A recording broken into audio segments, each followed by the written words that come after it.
एक बार की बात है, एक गांव में एक ब्राह्मण रहता था।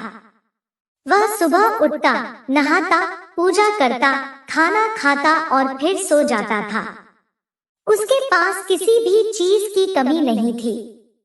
एक बड़ा खेत, खाना पका कर देने वाली एक सुंदर सी पत्नी और 2 बच्चों का अच्छा परिवार था।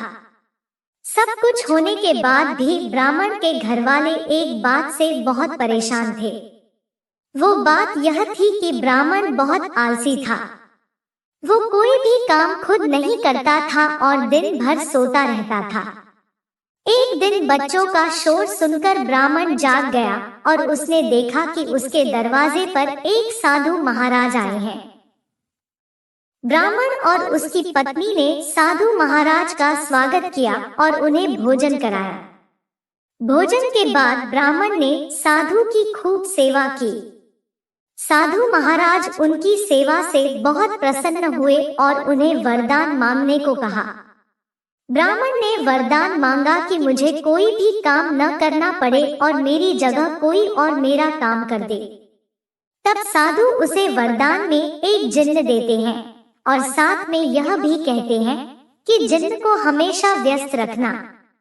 अगर उसे काम नहीं दिया तो वो तुम्हें खा जाएगा। वरदान पाकर ब्राह्मण मन ही मन बहुत खुश हुआ और साधु को आदर के साथ विदा किया। साधु के जाते ही वहां एक जिन्न प्रकट हुआ। पहले तो ब्राह्मण उसे देखकर डर जाता है, लेकिन जैसे ही वो ब्राह्मण से काम मांगता है तब ब्राह्मण का डर दूर हो जाता है और वो उसे पहला काम खेत जोतने का देता है। जिन्न वहां से गायब हो जाता है और ब्राह्मण की खुशी का ठिकाना नहीं रहता। कुछ ही देर में जिन्न फिर आ जाता है और बोलता है कि खेत जोत दिया, दूसरा काम दीजिए। ब्राह्मण सोचता है कि इतना बड़ा खेत इसने इतनी जल्दी कैसे जोत दिया।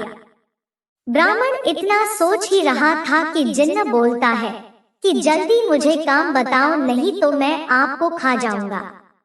ब्राह्मण डर जाता है और बोलता है कि जाकर खेतों में सिंचाई करो। जिन्न फिर वहां से गायब हो जाता है और थोड़ी ही देर में फिर आ जाता है। जिन्न आकर बोलता है कि खेतों की सिंचाई हो गई, अब अगला काम बताइए। ब्राह्मण एक एक कर सभी काम बताता जाता है और जिन्न उसे चुटकियों में पूरा कर देता है। ब्राह्मण की पत्नी यह सब देख रही थी और अपने पति के आलसीपन पर चिंता करने लगी।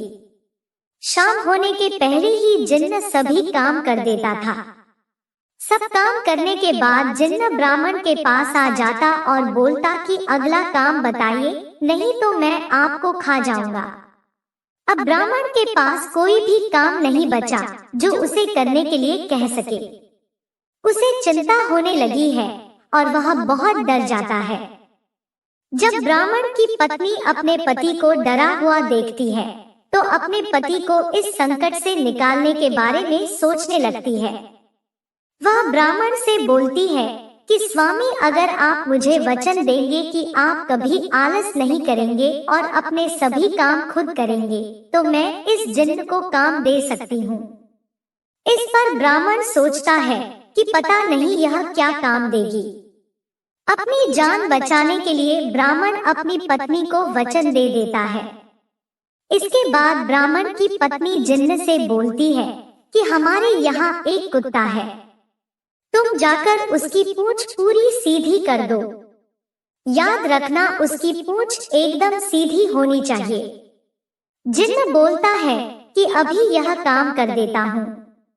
यह बोलकर वह वहां से चला जाता है।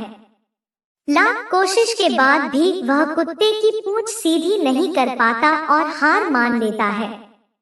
हार कर जिन्न ब्राह्मण के यहाँ से चला जाता है। उस दिन के बाद से ब्राह्मण अपने आलस को छोड़कर सभी काम करने लगता है और उसका परिवार खुशी खुशी रहने लगता है।